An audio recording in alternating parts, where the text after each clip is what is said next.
मेरी आम आदमी पार्टी और कांग्रेस की बहन ने फिर से वही बात कही कि बिल तो लाएंगे लेकिन तारीख नहीं बताएंगे। ये दोनों पार्टियां यही भाषा तो राम मंदिर के लिए कहती थी, वो भी बना दिया है बहन जी। आप जनवरी के बाद वहां पर धूप लगा सकती हैं। आपने नहीं बनाया, कोर्ट ने बनाया, सुप्रीम कोर्ट ने बनाया है, जिसके इनॉग्रेशन में आपने प्रेसिडेंट को नहीं बुलाया, रामनाथ कोविंद को, द्रौपदी मुर्मू को। देखिए, राम मंदिर के लिए यात्रा निकाले हम, राम मंदिर को एजेंडा में रखे भाजपा, राम मंदिर के विरोध में खड़ी हो कांग्रेस। अगर बना दिया तो कहेंगे सुप्रीम कोर्ट ने बनाया।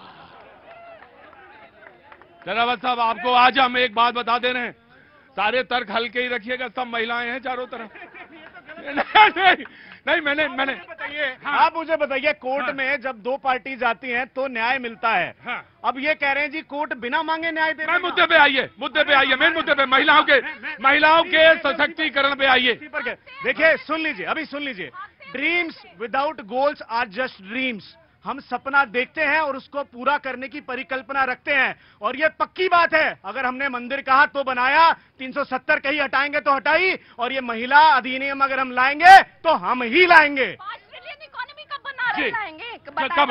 राहुल जी, जब देखो, देखिए, मैं बिल्कुल इसमें पूरे संवैधानिक पक्ष को ही केवल रखूंगा यहाँ पे। जो अरे कोई इतना भलमान, कोई इतना काबिल आदमी से आदमी को हटाओ ना यहाँ से। जी देखिए, जो आपने अभी सवाल पूछा है तमाम पार्टियों से, गार्ड ले जाओ इसको। हाँ सर, मैं कह रहा हूँ कि आपने तमाम पार्टियों से जो सवाल, आराम से, हाँ, तमाम पार्टियों से जो सवाल पूछा है वो एक गंभीर सवाल तो है ही। जी, आगे आइए। जी, मैं कह रहा हूँ कि देखिए, एक तो जब तक ये आरक्षण लागू होता है उसके पहले जो तमाम पार्टियों को जो कदम उठाना है कि वो महिलाओं को कितना प्रतिनिधित्व देने के लिए तैयार है, तो इसमें देखिए केवल और केवल एक पार्टी का जो है कि प्रतिशत मुझे सबसे ज्यादा अच्छा दिखा, वो है तृणमूल कांग्रेस। उन्होंने लोकसभा में 40% टिकटें जो है महिलाओं को दी थी, और यही कारण है कि उनके प्रत्युत्तर में बीजेपी को भी देना पड़ा था। और लोकसभा में इसमें सबसे ज्यादा जो महिलाएं आ रही हैं वो पश्चिम बंगाल से आ रही हैं। इस समय 13 सांसद पश्चिम बंगाल से हैं। तो ये तो पॉलिटिकल पार्टियों को अपने ढंग से सीखना है, लेकिन जो ये संविधान संशोधन करके जो महिला आरक्षण लाया जा रहा है, इसमें मैं अपने तरफ से कहूंगा कि देखिए, यहाँ पे जनगणना की कोई जरूरत नहीं है।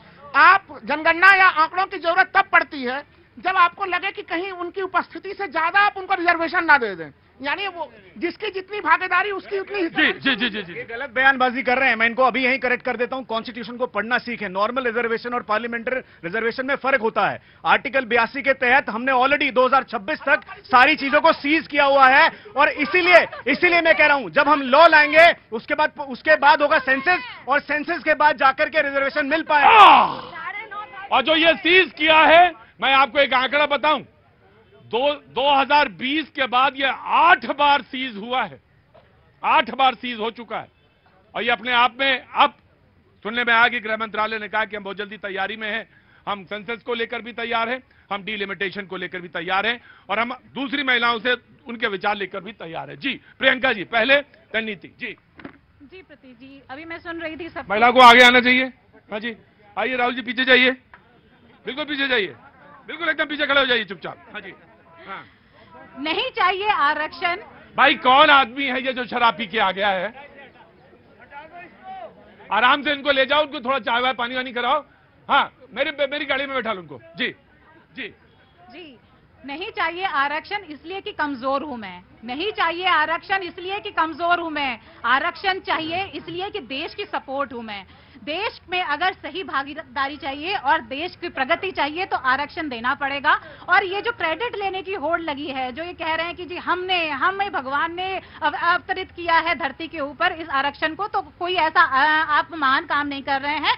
1975 से अगर क्रेडिट लेना है तो इंदिरा गांधी से लेकर के मोदी जी, हम सबको क्रेडिट देंगे। लेकिन बात ये आती है, बिना होमवर्क किए जब आप बिल को ले आते हैं, ना उसमें ओबीसी होता है, ना एसटी एससी का कुछ। आप तो यही बात आप कांग्रेस को भी कहने वाली है ना कि पहले भी 2010 में भी यही था, लेकिन ये 27 साल के इंतजार के बाद भी आपने क्या किया? 9.5 साल आपने निकाले, 9.5 साल के बाद भी आप ऐसा बिल लेकर आए जिसमें ओबीसी की कुछ पूछ ही नहीं है। क्या आपको नहीं लगता पिछड़े वर्ग की जो महिलाएं हैं उनका एक मैं आया ओबीसी पे मैं बिल्कुल बोलूंगा, मैं डिबेट बिल्कुल सही जगह पहुंच गई। जी स्वाति जी। जी, पिछले 27 सालों से ये बिल जो है वो किसी ना किसी वजह से पेंडिंग है, ज्यादातर जो विरोधी पक्ष है उनकी मांग ओबीसी रिजर्वेशन को लेकर के है। आज के डेट में भी ये वही स्टैंड कर रहे हैं। मैं ये जानना चाहती हूँ, मैं आपसे ये एकदम बिल्कुल एक नेव की तरह एक प्रश्न पूछती हूँ कि इतने सालों से 1937 से SC/ST एक्ट लागू है इस देश में, इतने सालों में लगभग 100 साल होने जा रहा है। हम लोगों ने महिलाओं के लिए, आप लोगों ने, हम लोगों ने नहीं, आप लोगों ने इस SC/ST रिजर्वेशन में आप लोगों ने इतने समय से क्यों नहीं रिजर्वेशन दे दिया 33%, या मायावती जी जो बोल रही है 50%।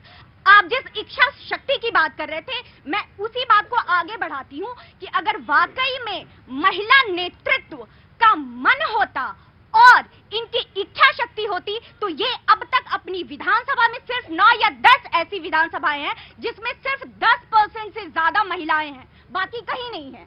और जो महिला पंचायत और म्युनिसिपैलिटी में है 15 लाख है और लगभग 40% है। लेकिन माफ कीजिएगा प्रतीक जी, मैं पूरे देश से महिलाओं की तरफ से ही माफी मांग रही हूँ और सारे राजनीतिक दल से हाथ जोड़ करके माफी मांग रही हूँ कि इसमें भी जो है वो रियल पावर जो है वो सरपंच पतियों के पास हो। जी बिल्कुल।